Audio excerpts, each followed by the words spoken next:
Revolver Underground. What's going on, guys? It's EROCK, Revolver Underground here at Uproar Festival in Irvine, California. I'm hanging out with the Dead Daisies. John, how you doing, man? Good, mate. Yourself? Now I'm cooling off. We're in the bus. We're in the tour bus hanging out, but it's a little warm out there.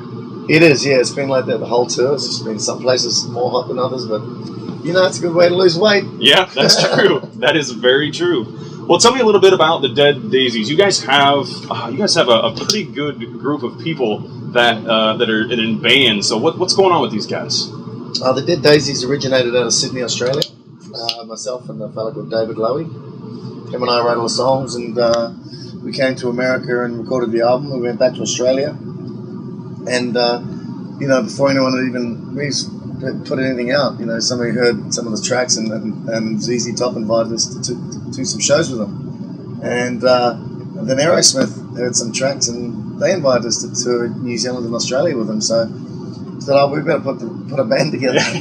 So at the time, a very good friend of ours, Charlie Drayton, who spent a bit of time in Australia, he was married to legendary Australian artist Chrissy Flick from the Vinyl. So he got involved, and he knew Richard Fortus. Richard was in town with Guns N' Roses, so he called Richard and said, "Man, check this shit out." And Richard's like, "Man, I want in." So it was just kind of word of mouth, Marco Mendoza, at the time he was touring with Thin Lizzy, and he, same thing. He just heard some tracks, and when he was asked to do it, he just went, "Yep, I'm in, whatever you guys are doing." So it's just sort of grown from there, and from the Aerosmith tour, we got invited up here to do the Uproar Festival, so it's just been really whirlwind. It's been awesome. So you guys kind of, it was kind of just a jam session almost, but then you fell into a lot of gigs. Is that kind of how that happened? Pretty much, yeah. Crazy. Yeah. It's freaking crazy. I think it's, probably, obviously, the band itself, the music is pretty straight ahead rock and roll. It's not, we try to write songs that are just, not too complicated. Right. Good riffs and good choruses, and, keep it simple, stupid. Yeah. So where do you guys find your inspiration? When you guys get together, you guys write a song, mm-hmm. What do you find inspiration in? Anything and everything, really depends. Obviously relationships are always, good fodder for songwriting, but by the same token, I can't write a song, that says, "Ooh, baby, I love you." Right. Especially if I ain't feeling that way. So you're not going to tour with Fever anytime soon? No.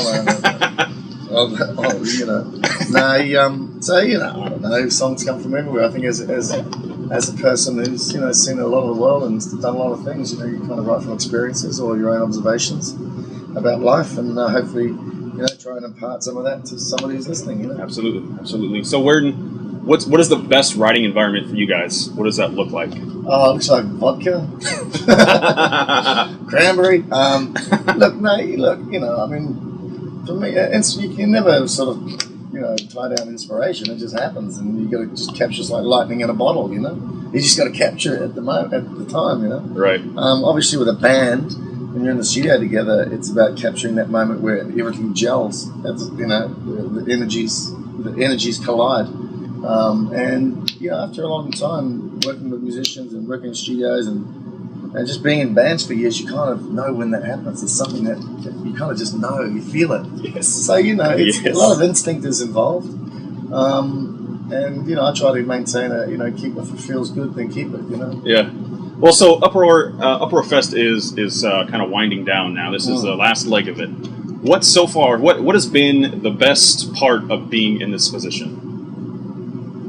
I guess just, obviously just playing to people that have no idea about you or your music. Right. And when we hit the stage, it's kind of like, you see people's faces, they have this puzzled look on their face going, "Oh my God, who are these old blokes?"